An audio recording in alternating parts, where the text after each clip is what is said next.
Grimm's Fairy Tales. The Turnip.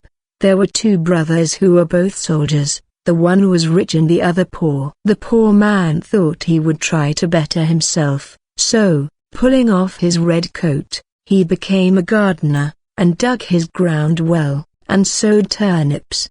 When the seed came up, there was one plant bigger than all the rest, and it kept getting larger and larger, and seemed as if it would never cease growing, so that it might have been called the Prince of Turnips, for there never was such a one seen before, and never will again. At last it was so big that it filled a cart, and 2 oxen could hardly draw it, and the gardener knew not what in the world to do with it, nor whether it would be a blessing or a curse to him. One day he said to himself, "What shall I do with it? If I sell it, it will bring no more than another, and for eating, the little turnips are better than this. The best thing perhaps is to carry it and give it to the king as a mark of respect." Then he yoked his oxen, and drew the turnip to the court, and gave it to the king. "What a wonderful thing!" said the king. "I have seen many strange things, but such a monster as this I never saw." "Where did you get the seed? Or is it only your good luck? If so, you are a true child of fortune." "Ah, no," answered the gardener, "I am no child of fortune. I am a poor soldier, who never could get enough to live upon, so I laid aside my red coat, and set to work, tilling the ground. I have a brother, who is rich, and your majesty knows him well, and all the world knows him, but because I am poor, everybody forgets me." The king then took pity on him, and said, "You shall be poor no longer. I will give you so much that you shall be even richer than your brother."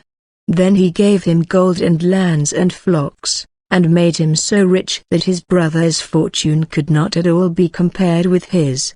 When the brother heard of all this, and how a turnip had made the gardener so rich, he envied him sorely, and bethought himself how he could contrive to get the same good fortune for himself. However, he determined to manage more cleverly than his brother, and got together a rich present of gold and fine horses for the king, and thought he must have a much larger gift in return, for if his brother had received so much for only a turnip, what must his present be worth?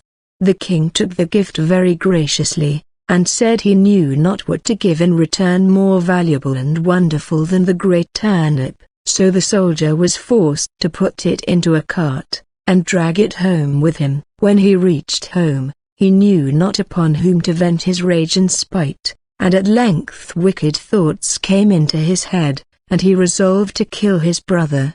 So he hired some villains to murder him, and having shown them where to lie in ambush, he went to his brother, and said, "Dear brother, I have found a hidden treasure, let us go and dig it up, and share it between us." The other had no suspicions of his roguery, so they went out together, and as they were traveling along, the murderers rushed out upon him, bound him, and were going to hang him on a tree.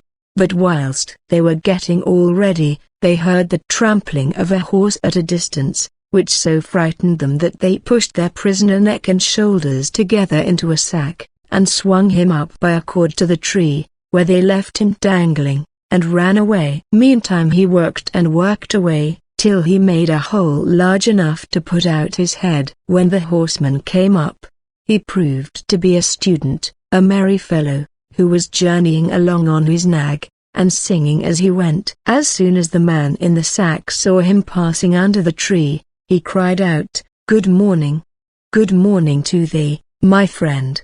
The student looked about everywhere, and seeing no one, and not knowing where the voice came from, cried out, "Who calls me?" Then the man in the tree answered, "Lift up thine eyes, for behold here I sit in the sack of wisdom. Here have I, in a short time, learned great and wondrous things. Compared to this seat, all the learning of the schools is as empty air. A little longer, and I shall know all that man can know, and shall come forth wiser than the wisest of mankind. Here I discern the signs and motions of the heavens and the stars, the laws that control the winds, the number of the sands on the seashore, the healing of the sick, the virtues of all simples, of birds, and of precious stones. Wert thou but once here, my friend, thou wouldst feel and own the power of knowledge.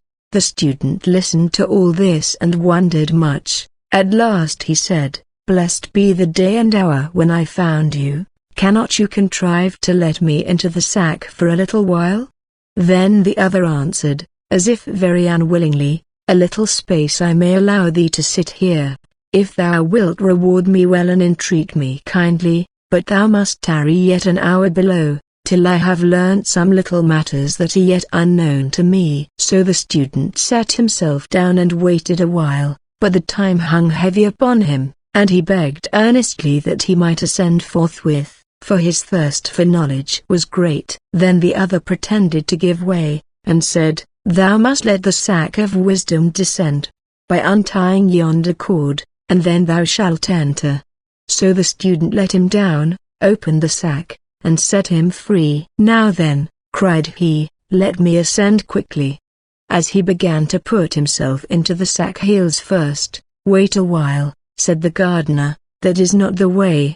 Then he pushed him in head first, tied up the sack, and soon swung up the surger after wisdom dangling in the air. How is it with thee, friend?